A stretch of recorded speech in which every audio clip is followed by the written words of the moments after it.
Hi all, എല്ലാവരും സുഖമായിട്ടിരിക്കുന്നു. ഇന്ന് ഞാൻ കൊണ്ടുവന്നിരിക്കുന്ന മലയാളികളുടെ ഫേവറേറ്റ് ബ്രേക്ക്ഫാസ്റ്റ് പുട്ടും പയറിൻ്റെ റെസിപ്പിയാണ്. ഇത് വളരെ ഹെൽത്തി ഒരു ബ്രേക്ക്ഫാസ്റ്റാണ്. അപ്പോൾ ആദ്യം നമുക്ക് ചെറുപയർ തലേദിവസം വെള്ളത്തിലിട്ട് വെച്ചതാണ്. അത് നമുക്ക് രാവിലെ കഴുകി കുക്കറിലേക്ക് ഇട്ടതിന് ശേഷം കുറച്ച് ഉപ്പ്, കുറച്ച് വെള്ളം ആഡ് ചെയ്യാളൂ. ഒത്തിരി വെള്ളം ആഡ് ചെയ്യരുത്. വെള്ളം കൂടിക്കഴിഞ്ഞാൽ പയർ കുഴഞ്ഞു പോകും. അതുകൊണ്ട് അത് ശ്രദ്ധിക്കണം. കുറച്ച് വെള്ളം ആഡ് ചെയ്തതിന് ശേഷം കുക്കറിൽ വെച്ച് ഒരു വിസിലേ വെക്കാളൂ. അപ്പോൾ കറക്റ്റ് വേവിൽ നമുക്ക് കിട്ടും. കണ്ടോ? അത് കഴിഞ്ഞ് നമുക്ക് ഇതിലേക്ക് കുറച്ച് തേങ്ങാപ്പീര, 2 കൈ അളവ് തേങ്ങാപ്പീര ഇട്ടാൽ മതി. അത് മിക്സ് ചെയ്ത് മാറ്റി വയ്ക്കുക. അതിനുശേഷം നമ്മൾ പുട്ടുണ്ടാക്കാൻ വേണ്ടി പുട്ടിൻ്റെ പൊടിയാണിത്.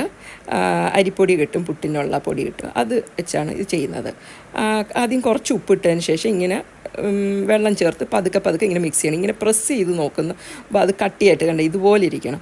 അപ്പോൾ അതായിക്കഴിഞ്ഞാൽ അത് കറക്റ്റായി, പുട്ടിൻ്റെ മിക്സ് റെഡിയായി. ഇനി നമുക്ക് പുട്ടുണ്ടാക്കാം. ഞാനിത് ചിരട്ടപ്പുട്ടിൻ്റെ സ്റ്റീലിൻ്റെയാണ് ഉപയോഗിക്കുന്നത്. അതിൽ ചില്ലിട്ടതിന് ശേഷം തേങ്ങാപ്പീര ഇടുക.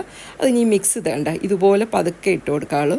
കാരണം പ്രസ് ചെയ്യരുത്. പ്രസ് ചെയ്ത് കഴിഞ്ഞാൽ ഒത്തിരി അങ്ങ് ഫില്ല് ചെയ്യാൻ പോയി കഴിഞ്ഞാൽ പുട്ടിൻ്റെ ഉള്ളിൽ വേവത്തില്ല. അതുകൊണ്ട് ഒത്തിരി പ്രസ് ചെയ്യാതിരിക്കുക. പിന്നെ കുറച്ച് തേങ്ങാപ്പീര മുകളിലിട്ട് കുക്കറിൻ്റെ മുകളിൽ ഇതിലേക്ക് ഇങ്ങനെ വയ്ക്കുക. കണ്ടോ? ഇത് ആവി വന്നതിന് ശേഷം പുട്ട് വെന്ത് കഴിയും.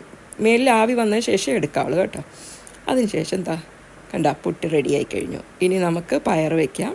പിന്നെ 2 പപ്പടം, പിന്നെ നമുക്ക് 2 ഏത്തപ്പഴം വയ്ക്കാം. ഏത്തപ്പഴം ഞാൻ പുഴുങ്ങിയതാണിത്. പിന്നെ നമ്മുടെ ഫേവറേറ്റായ മുട്ട ബുൾസ. അങ്ങനെ എൻ്റെ റെസിപ്പി നിങ്ങൾക്ക് ഇഷ്ടപ്പെട്ടെങ്കിൽ പുതിയതായിട്ട് ആരെങ്കിലും കാണുവാണെങ്കിൽ ഒന്ന് സബ്സ്ക്രൈബ് ചെയ്യണം. അപ്പോൾ വീണ്ടും പുതിയ റെസിപ്പിയായിട്ട് കാണാം. Bye bye.